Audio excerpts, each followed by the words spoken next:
Hello everyone. Namwese I'm so happy to meet you once again for this evening.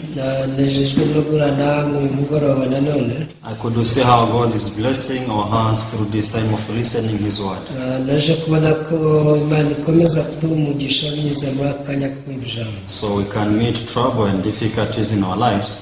Dushobora n'ingorane n'amakuba mu buzima. But the most complicated problem we face in our lives is the problem of sin. Ari ikibazo kidukomerera mu buzima ni ikibazo cy'icyaha. So that's why we do everything possible so that we can understand clearly the word of God. Niyo mpamvu dukora ibishoboka byose kugira ngo twumve ijambo ry'Imana. Because if we cannot be free from sin as we are alive, turamutse tutabohotse icyaha tukiri bazima, for sure we can die with sin. bivuze ko byanze bikunze twapfa n'icyaha. So once we die with sin, kandi tupfanye icyaha, so we shall perish on the last day. bivuze ko twarimbuka ku munsi wa nyuma. But through the Bible we can get the true solution of sin. Nyamara muri Bibiliya tuhabona igisubizo nyacyo cy'icyaha. So I will pray, then we begin. Mureke dusenge rero dutangire. Our Father God, we thank you. Data Mana, turagushimiye. You are good to us. You always show your kindness. Uri mwiza kuri twebwe, buri gihe utwereka kugira neza kwawe. So Father, allow our heart to be down, to be humble, so that we can get this word of God as it is. Rero Data, wemere imitima yacu gucishwa bugufi kugira twakire ijambo ryawe uko riri. We pray everything in the name of Jesus. Ibi byose tubisabye mu izina rya Yesu. Amen. Amen. So this evening we are sharing from the book of Hebrews, chapter 7 from verse 11. Uyu mugoroba mureke dusome igitabo cy'Abaheburayo ibice 7, turahera ku murongo. We start from verse 11. Turahera ku murongo wa 11. Hebrews chapter 7 from verse 11 through 17. Abaheburayo igice ni cya 7, umurongo wa 11 tugeze ku wa 17. So we can read. Mureke tuhasome. Therefore, if perfection were through the Levitical priesthood, for under it the people received the law, that further need was there that another priest should rise according to the order of Melchizedek, and not to be called according to the order of Aaron. Nuko niba gutunganywa rwose kuba kwarazanywe n'ubutambyi bwa Balewi, kuko mu gihe cyabwo aribo abantu baherewe amategeko, ni iki cyatumye bigikwiriye ko undi mutambyi aboneka wo mu buryo bwa Melkisedeki, utavugwaho ko ari mu buryo bwa Aroni? For the priesthood being changed of necessity, there is also a change of the law. Nuko rero bw'ubutambyi bwahindutse, nicyo gituma n'amategeko nayo akwiriye guhinduka. For he of whom these things are spoken belongs to another tribe, from which no man has officiated at the altar. Kuko uwavuzweho ibyo ari wo mu wundi muryango utigeze gukomokwaho n'uwakoze umurimo wo ku gicaniro. For it is evident that our Lord arose from Judah, of which tribe Moses spoke nothing concerning priesthood.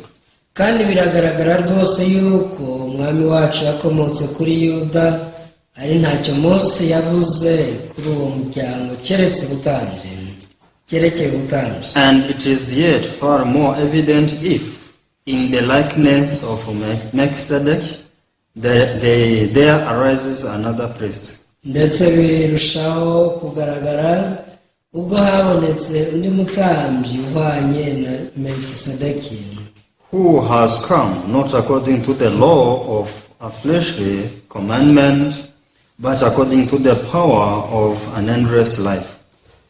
Utatoranirijwe ubutambyi nk'uko byategetswe n'amategeko yo mu buryo bw'abantu, ahubwo wabuheshejwe nuko afite imbaraga z'ubugingo butagira iherezo. For he testifies, you are priests forever according to the order of Melchizedek. Kuko avuga ngo ubu umutambyi iteka ryose mu buryo bwa Melikisedeki. Yes, thank you. We Murakoze. have read up to verse 17. Tugejeje ku murongo wa 17. So when we read the Bible, we can see how God delivered his people from the land of Egypt. Iyo dusomye Bibiliya tubona uburyo Imana yarokoye Abisirayeli bakura mu Egiputa. When we read the book of Leviticus, when we read the book of Exodus, we can see how this story. Mu gitabo cy'imuka Misiri ashobora kubona izi nkuru zose. So this was done according by the hand of God. Ibi byose byakozwe n'ukuboko k'Uwiteka. So we can see that God had a clear plan upon his people. Tubona neza ko Imana yari ifite umugambi utomoye ku bwoko bwayo. So when they crossed the Red Sea, bacyambuka inyanja itukura, they journeyed in the wilderness. bakomeje urugendo berekeza i Butayu. So in this wilderness is when God called Moses. Mu Butayu niho Imana yahamagariye Musa. So Moses was leading these people. Mose ayobora abantu. So we can see that when he called him on the mountain, ubwo Imana yahamagaraga Musa ari ku musozi, so he spent there 40 days and 40 nights. yagiye ku musozi amara amajoro 40 n'iminsi 40. I can say that God was in the retreat together with Moses. nshaka kuvuga ko Imana yari mu mwiherero yo na Mose. So God wanted to put his heart in the heart of Moses. Icyo gihe rero Imana yashatse gushyira umutima wayo muri Mose. Because when we read the book of Exodus chapter 25, mu gitabo cyo kuva igice cya 25, yes, we can read this book. mureke dusome iki gitabo. Exodus chapter 25. Exodus 25 verse 8. Kuva igice ni cya 25 umurongo 8. And let them make me a sanctuary, that I may dwell among them. Kandi bandemere ubuturo bwera nture hagati muri bo. So God wanted to dwell in the midst of the Israelites. Imana yashatse gutura hagati mu Bisirayeli. But problem, these people, they are not holy. Ariko ubu bwoko ntabwo bwari ubwoko bwera. So because of sins, God cannot dwell among them. Kubera icyaha ntabwo Imana yashobora gutura muri bo. So that's why God wanted to give instruction to Moses how he can make this sanctuary. Ibi byatumye Imana ishima guha amabwiriza Mose kugira ngo ayubakire ubuturo. So we can see that on the mountain he received two things. Rero ku musozi aho yahakiriye ibintu bibiri. So he received the law, commandments, icya mbere yakiriye amategeko y'Imana. and he also received the image of the tabernacle, the sanctuary. Ariko yakira n'ishusho agomba kurema mu buturo bwera.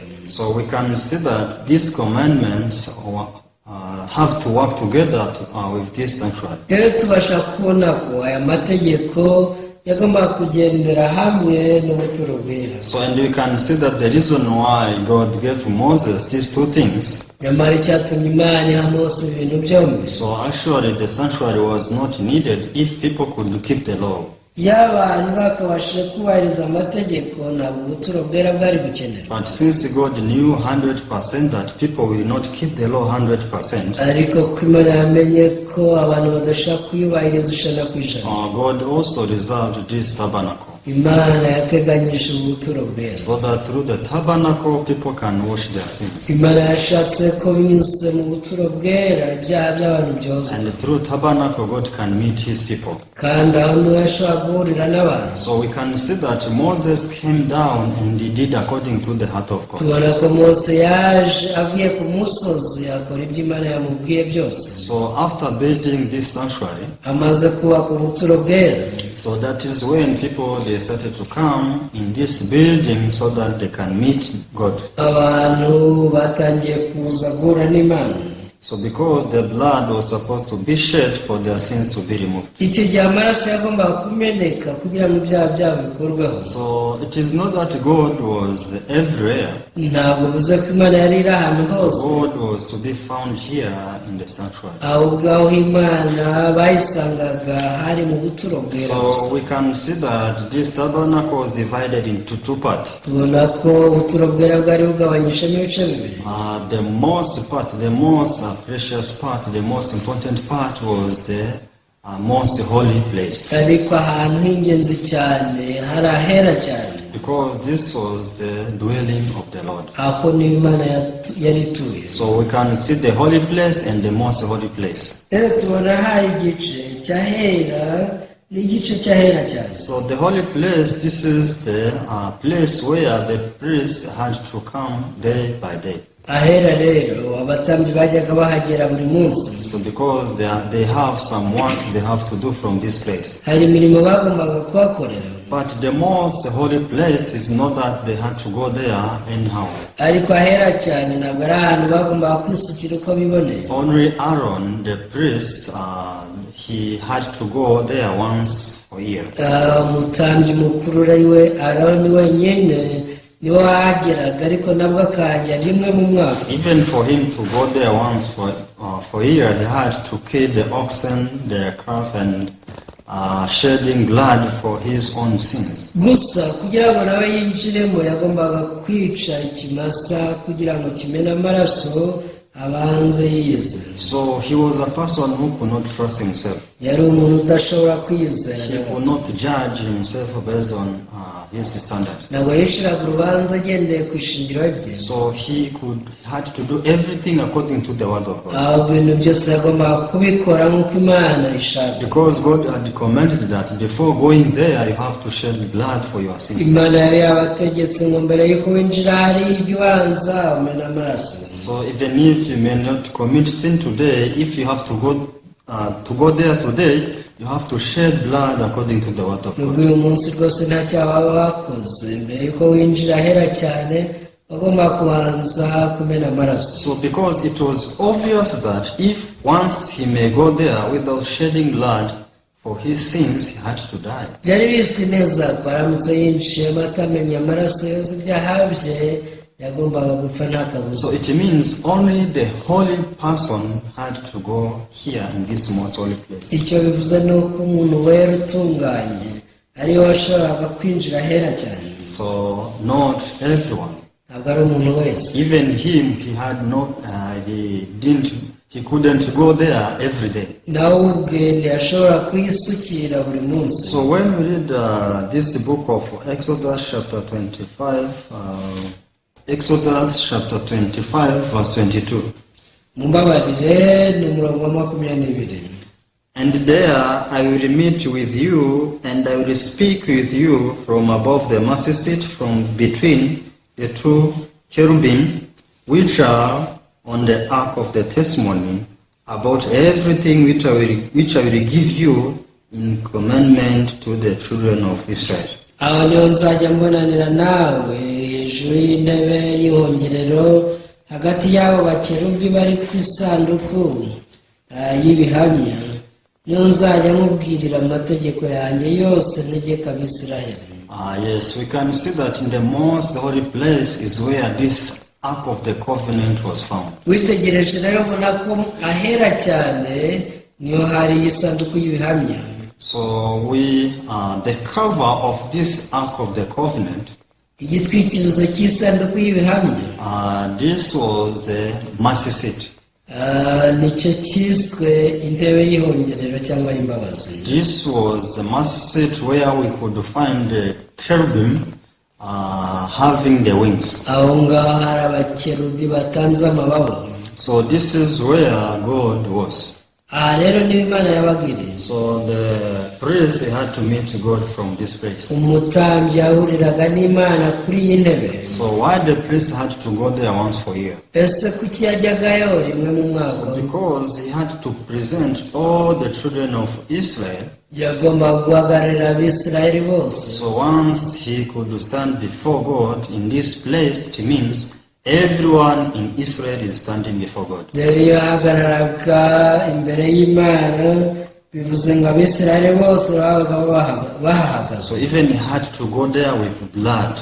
Gusa yajyanaga amaraso. But there is something I want to say, Ariko hari ikintu nshaka kubabwira something important. kandi cy'ingenzi So cyane. Bible says he had to go there every year. Bibiliya ivuga ko yagomba kujyayo buri mwaka. Every year he had to remember to do this. uko umwaka utashye yagombaga kubizirikana, Because they had to do the similar things every year. uko umwaka utashye yahoraga asubiramo ibintu bimwe. Why? Because people were committing sin every day. Ese ni ukubera iki? Ni uko abantu bahoraga bakora ibyaha bacumura. So now we can see that once people were doing like this, Rero mu gihe abantu bakoze ibi, yes, their sins could be forgiven, n'ibyo ibyaha byabo byarababarirwaga, but the problem, they had to commit sin and once again. ariko ikibazo barongeraga bagakora ibyaha. So that is the reason why they had to come here every year. Niyo mpamvu buri mwaka bagombaga kuza ku buturo bwera. So this was somehow tiring, Ibyari ibintu binaniza cyane, because people, they could remember their sins every year, every time. buri mwaka wose abantu bibukaga ibyaha byabo, bagahora bibutswa ibyaha bya buri So gihe. because of this remembrance in their mind, people, they could not have the peace of mind. Uko kwibuka ibyaha byatumaga abantu batagira amahoro mu mutima. But as you know, God is the Lord of peace. Ariko murabizi ko Imana ari umwami So w'amahoro, he always wants to give us peace. buri gihe ushaka kuduhesha amahoro, Not peace for the short period, but the eternal peace. atari amahoro y'agahe gatoya ahubwo yiteka. So that's why when I read this book of Hebrews chapter 7, Rero ubwo nasomaga igitabo cy'Abaheburayo igice cya karindwi, so there is something God was planning to do. hari ikintu Imana yagambiriye gukora. So we can see that all the priests were from the tribe of Levi. Tubona ko abatambyi bose bavaga mu muryango wa Lewi, But we see that God is changing everything one by one. ariko Imana yatangiye guhindura ibintu byose kimwe ku kindi. So we can see in this chapter 7, we read the book of Hebrews. Aho twasomye mu Baheburayo igice cya karindwi, Now here the priest had to change. umutambyi yagombaga guhinduka, Even the tabernacle had to change. yewe n'igicaniro cyangwa se ubuturo bwagombaga guhinduka. Even the period or the length of the value of this offering had to change, had to be changed. N'agaciro cyangwa se igihe iki gitambo cyagombaga kumara nabyo byagombaga guhinduka. Why God is doing so? Kuki Imana yabikoze It gutyo? is because God wants to give this forgiveness of sin, but not for 1 year, but for eternally. Imana yashatse guha abantu imbabazi z'ibyaha atari iz'umwaka umwe, ahubwo z'iteka ryose. So we can go back again in this chapter 7, the book of Hebrews chapter 7. Mureke dusubire mu gitabo cy'Abaheburayo ibice birindwi. So, therefore, in perfection, verse 11, were through the Levitical priesthood, for under in the people received the law. What further need was there that another priest should rise according to the order of Melchizedek, and not to be called according to the order of Aaron? Nuko niba gutunganywa rwose kuba kwarazanywe n'ubutambyi bw'Abalewi, kuko mu gihe cyabwo ariho abantu baherewe amategeko, n'iki cyatumye bigikwiriye ko undi mutambyi aboneka wo mu buryo bwa Melikisedeki, utavuga ko ari mu buryo bwa Aroni. Now we can see the family of Aaron as the priest. Ubu turabona umuryango wa Aroni w'Abalewi ari bo batambyi. So everyone who had to come in this sanctuary, Umuntu wese agomba kuza mu buturo bwera, it was to meet these people and they had to serve him. yahuraga n'Abalewi akaba aribo bamukorera. But in this verse 11, Bible is saying, Ariko mu murongo wa 11 biravuga ngo so God had to change the priesthood. Imana yahinduye ubutambyi. He is choosing someone else, not from the family of Aaron, Ubu noneho yitoranyije undi mutambyi udaturuka mu muryango wa Aroni, but according to the order of Melchizedek. ahubwo ngo yaje mu buryo bwa Melikisedeki. Verse 11 says, for the priesthood being changed of necessity, there is also a change of the law. Umurongo wa 12 uravuga ngo nuko rero ubwo ubutambyi bwahindutse, nicyo gituma n'amategeko nayo akwiriye guhinduka. Yes, there was this family of Aaron, they had law. Umuryango wa Aroni wabaga ufite So amategeko, they were given law because they didn't do everything according however they wanted. ntabwo bakoraga ibintu uko bishakiye, they had to do everything according to the law. bagomba kubikora nk'uko amategeko abiteganya, But now we can see that the priesthood is being changed. ariko ubutambyi burahindutse. But this new priesthood will not act according to the former law. Rero ntabwo umutambyi mushya ari gukurikira amategeko ya kera, Also the law will change. ahubwo amategeko nayo agomba So guhinduka. that is the reason why I told you that when we read this Hebrews chapter 11, we can see God changing everything. niyo mpamvu nababwiye niyo usomye Abaheburayo igice cya karindwi ubona Imana igenda ihindura ibintu byose. Verse 13 says, For he of whom these things are spoken belongs to another tribe, from which no man has officiated at the altar. 13 iragira iti kuko uwavuzweho ibyo ari wo mu wundi muryango utigeze gukomokwaho n'uwakoze umurimo wo ku gicaniro. So we can see that God didn't say anything about the family of Judah, for the issue of the altar. Imana ntiyari yarigeze igira ikintu ivuga na kimwe mu by'ubutambyi mu muryango wa Yuda.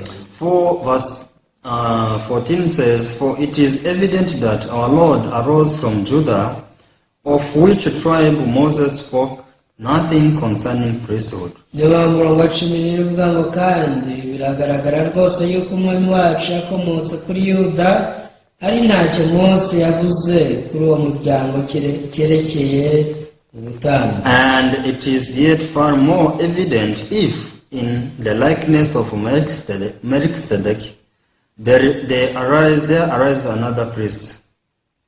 Ndetse birusha kugaragara ubwo habonetse undi mutambyi uhwanye na Melchizedeki. So actually, once we think about these words deeply, we can realize something special. Mu gihe dutekereje ko aya magambo mu buryo bwimbitse hari ikintu kidasanzwe dutahura. So if God is changing everything, what will not change? None niba Imana yo guhindura ibintu byose ubwo harasigara iki? So if God is changing everything, to mean even the result will change. Bivuze ko n'umusaruro byatangaga nawe ugomba guhinduka. Because these people, they used to do the work of altar, but according to the law ubundi aba of bajyaga Moses. bakora umurimo wo ku gicaniro bakurikije amategeko ya Mose. And this was the family of Aaron as it was commanded. Uyu kandi wari umuryango wa Aroni wonyine nk'uko byari byarategetswe. But what was the result?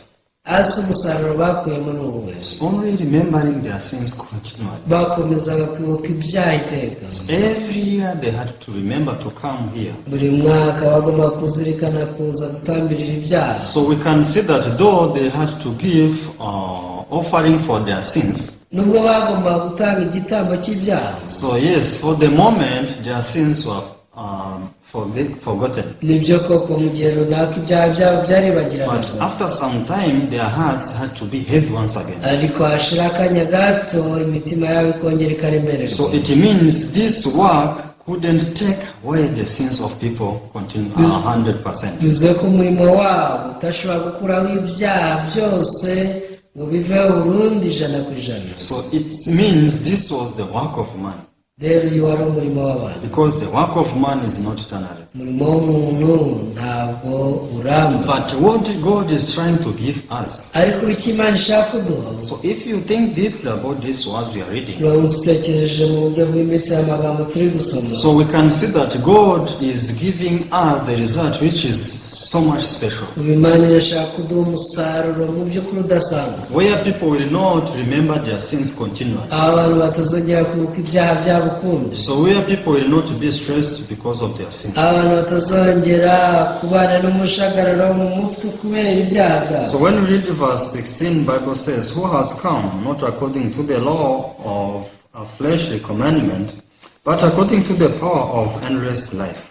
Murongo wa 16 turavuga ngo utatoranirijwe ubutambyi nk'uko byategetswe n'amategeko yo mu buryo bw'abantu, ahubwo wabweshejwe n'uko afite imbaraga z'ubugingo butazagira iherezo. So when we keep reading Bible, we can see that this family of Aaron, they had to enter in the tabernacle in this world. ubundi umuryango wa Aroni wagombaga kwinjira mu buturo bwera ariko bwubatse muri iyi And si. this tabernacle was made by the hands of men. kandi ubuturo nabwo bwari bwararemwe n'intoki zabo. And the materials and items in this tabernacle were made from the things of the world. yewe n'ibikoresho byose byari byarakozwe mu bintu byo mu isi. So we can see that nothing was eternal. nta kintu na kimwe cy'iteka cyari kirimo. But when this new priest came from the family of Melchizedek, ariko umutambyi mushyashya aje wo mu buryo bwa Melikisedeki, so first of all, he didn't enter in this tabernacle in the world. ntabwo yinjiye mu buturo cyangwa mu ihema rye mu isi. So when we read the book of Hebrews chapter 9, you can see this. iyo usomye igitabo cy'Abaheburayo igice cya 9 ibyo urabibona. Hebrews 9:11. reka tusome umurongo wa 11 w'igice cya 9. But Christ came as a high priest of the good things to come, with the greater and more perfect tabernacle, not made with hands, that is not of the creation, this creation. ariko Kristo amaze kuza ahinduka umutambyi mukuru w'ibyiza bizaza, anyura mu ihema rirusha rya rindi gukomera no gutungana rwose, ritaremwe n'intoki. ibyo ni ukuvuga ngo ritari ryo mu byaremwe. Verse 12, not with the blood of goats and calves, but with his own blood, he entered the most holy place once for all, having obtained eternal redemption. kandi ntiyinjijwe ahera cyane n'amaraso y'ihene cyangwa n'ay'ibimasa, ahubwo yarinjijwe rimwe n'amaraso ye, amaze kutubonera gucungurwa ku iteka. Yes, this is what the Bible says. iki ni cyo bitubwira. So Jesus didn't enter in the tabernacle in the world. yesu ntabwo yinjiye mu buturo bwo mu isi. Because even though Moses was shown this design of the tabernacle he will put in this world, he will make in this world. burya nubwo mose yeretswe igishushanyo mbonera cy'ubuturo bwera akaburema mu isi, This was like copy-paste of the tabernacle in the heaven. ariko mu by'ukuri iki ngiki cyari igicucu cy'ubuturo bwo mu ijuru. So we can see that Jesus didn't come in the tabernacle in the world. yesu rero ubwo yazaga ntiyinjiye mu buturo bwo mu isi, Jesus entered in the tabernacle of heaven. ahubwo yinjiye mu buturo bwo mu ijuru. So in the world there is nothing eternal. mu isi nta kintu cy'iteka kihaba. But how about in the heaven?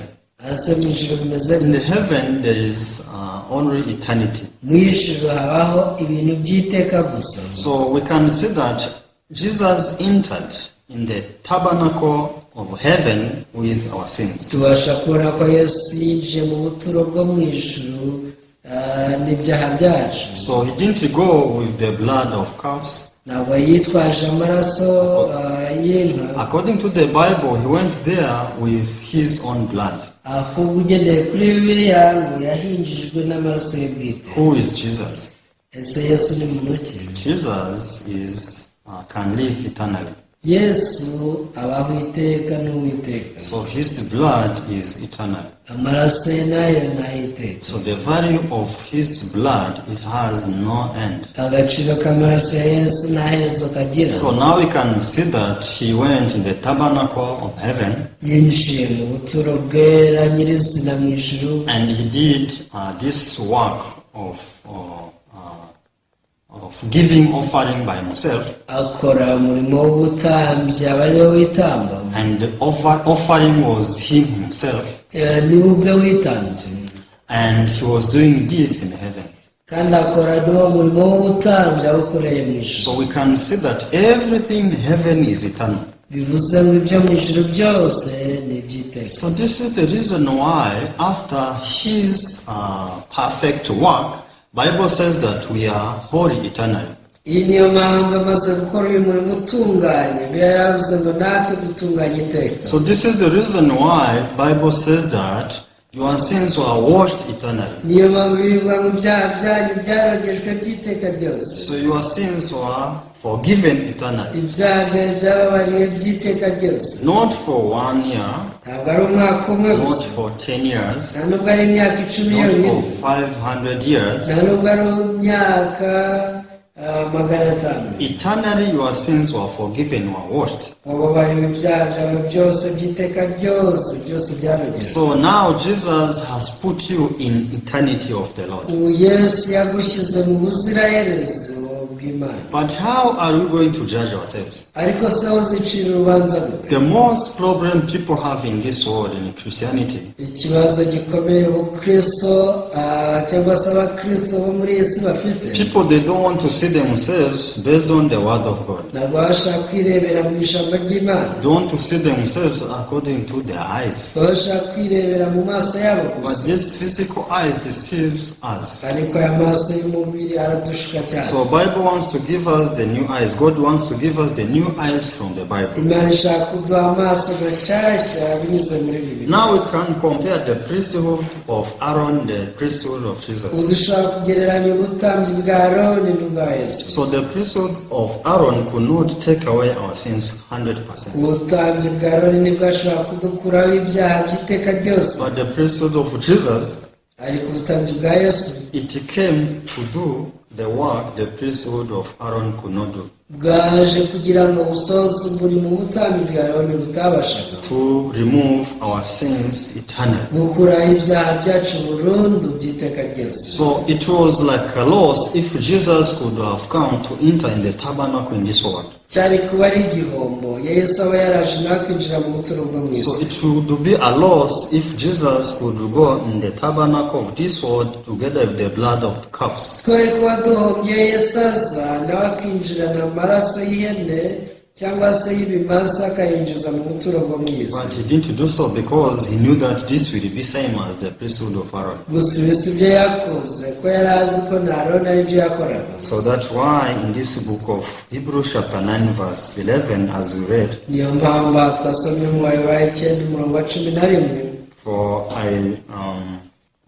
verse 12, not with the blood of goats and calves, but with his own blood he entered the most holy place once for all, having obtained eternal redemption. umurongo wa 12 ni uvuga kandi ntiyinjijwe ahera cyane n'amaraso y'ihene cyangwa n'ay'ibimasa, ahubwo yayinjijwe rimwe n'amaraso ye amaze kutubonera gucungurwa ku iteka. So now we can see that in the eyes of God, Jesus did the perfect work. ubu tubasha kubona ko mu maso y'Imana Yesu yakoze umurimo utunganye. So will you agree that the work of Jesus is perfect? Ese uzemera ko umurimo Yesu yakoze utunganye, yagutunganyije? So because God himself, he agreed this work of Jesus. Imana yo ubwayo yemeranya n'umurimo wa Yesu. Now my begotten son perfected everyone in the world niyo eternally. mpamvu bwite umwana wanjye w'ikinege yatunganyisha abo mu isi bose, kandi yabikoze rimwe biba bihagije iteka ryose. So everyone in the world is perfect, is holy in my eyes. abantu bose bo mu isi baratunganye mu maso yanjye, Because God can see everyone through Jesus. kubera ko Imana bose barebera mu maraso ya Yesu. So God can care about this work of Jesus, not the works we do.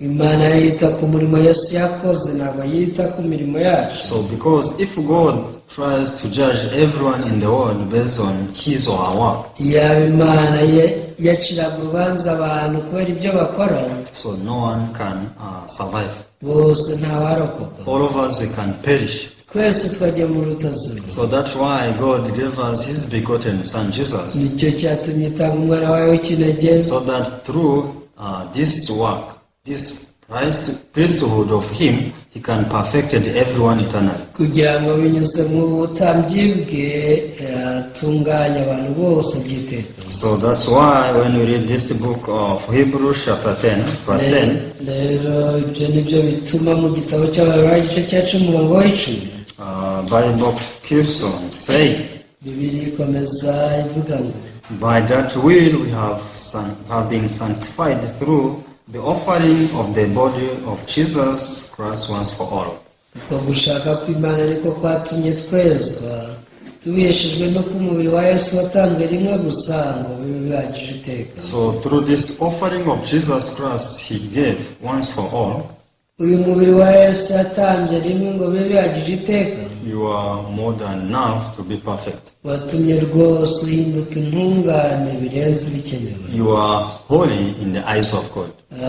uwera rwose mu maso y'Imana. Please depend on this. ndakwinginze ujye wishingikiriza kuri iki. Don't depend on yourself. ntukishingikirize kuri wowe ubwawe, Don't depend on your works. ntukishingikirize ku mirimo yawe, Don't depend on your good behavior. ntukishingikirize ku myitwarire yawe myiza, Remember that ahubwo wibuke the body of Jesus was given for your sins. umubiri wa Yesu watambwe kubera ibyaha byawe. So you are perfect not because you are doing something good, ubu uri umutagatifu atari uko wakoze ibyiza, but you are perfect because this body of Jesus was crucified on the cross. ahubwo uri intungane kubera umubiri wa Yesu watambwe ku musaraba. You are perfect because the priesthood was changed. uri intungane kubera ko ubutambyi bwahindutse. So the result of the priesthood of Jesus is your holiness, is your rero righteousness. umusaruro w'ubutambyi bwa Yesu ni ukuri uwera, ni ukuri umukiranutsi utunganye. So when we read verse 17 and 18, Bible says, then he had their sins and their lawless deeds I will remember no more. niyo mpamvu Abaheburayo 10:17 havuga ngo ibyaha byabo n'ubugome bwabo sinzabyibuka ukundi. Verse 18, now where there is remission of these, there is no longer an offering of sin. hanyuma 18 kongeraho ngo noneho rero ubwo ibyo bibabariwe ntakiriho kongera gutamba ibitambo by'ibyaha. So I hope we consider this. biringiye ko uyu mwabizirikana. This is the most precious word of God. iri ni ijambo ry'Imana ry'igiciro cyinshi So cyane. if we receive it in our heart as it is, nituryakira mu mitima yacu nk'uko riri, this will be a treasure for our soul. rizaduhindukira zahabu cyangwa ubutunzi butagira akagero. God does not want anyone to perish. Imana ntishaka ko hari n'umwe warimbuka. So that's why he reserved this gift for everyone. niyo mpamvu yaduteguriye impano. Please receive what God reserved for you. ndakwinginze wakira ibyo Imana yaguteguriye. So the judgment in your heart does not come from God. urubanza ufite mu mutima wawe si Imana iruguteza, It is because you are believing the thoughts from the devil. ahubwo ubiterwa no kuba wizeye ibitekerezo bya Satani. Because always the devil will tell you that you are sinner. Satani azakomeza akubwire ngo uri umunyabyaha, Even though Jesus died for your sins, still you are sinner. akubwira ngo nubwo Yesu yapfira ibyaha byawe n'ahantu uracyari umunyabyaha. So if you believe this voice of the devil, niwizera ayo majwi ya Satani, so you will always feel as someone who has a debt. buri gihe uzajya wiyumva nk'umuntu ufite umwenda. But remember that Jesus paid for you. ariko wibuke ko Yesu yishyuriye ibyaha byawe. If you receive this in your heart, niwakira ibi mu mutima you wawe, will feel the love of God. uzumva neza urukundo rw'Imana. And with this love of God, hamwe n'urukundo rw'Imana, all your life will change. ubuzima bwawe bwose So buzahinduka. you will have the true connection with God. uzagira guhuzwa nyako hamwe God n'Imana. will be responsible for your life. Imana izita ku buzima bwawe. So I hope we believe this promise of God. niringiye ko twakwizera iri sezerano ry'Imana. Thank you so much. murakoze cyane. See you next time. naho utaha. Let me pray.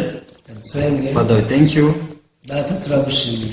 We thank you because you changed this priesthood. tugushimiye ko wahinduye iby'ubutambyi. So if we could maintain the priesthood of Aaron, iyo tugumana ubutambyi bwa Aroni, there was no way to escape this destruction. nakabuza twari kurimbuka. Because though this priesthood was there, every time people could remember their sins. nubwo ubutambyi bwakoraga, ariko buri gihe abantu bibukaga ibyaha byabo. So every year they had to remember their sins. buri mwaka ibitambo byabibutsaga ibyaha byabo. But you saw that this cannot solve the problem of sin. ariko wiboneye ko ibi bitakemura ikibazo cy'icyaha. So that's why you changed the priesthood. ibi byatumye uhindura ubutambyi. So we thank you because you gave us your begotten Son Jesus Christ. turabigushimira ko waduhaye umwana wawe w'ikinege Yesu Kristo, And through him we got this eternal redemption. kandi binyuze muri we twabashije kubona gucungurwa ku iteka. So thank you to give us this peace of mind. turagushimiye ko waduhaye amahoro y'umutima. So allow everyone who cannot understand this to learn the word of God one by one, mbere abantu bose badasobanukirwa ibi kugira ngo bige ijambo ryawe kimwe ku kindi, so that they can feel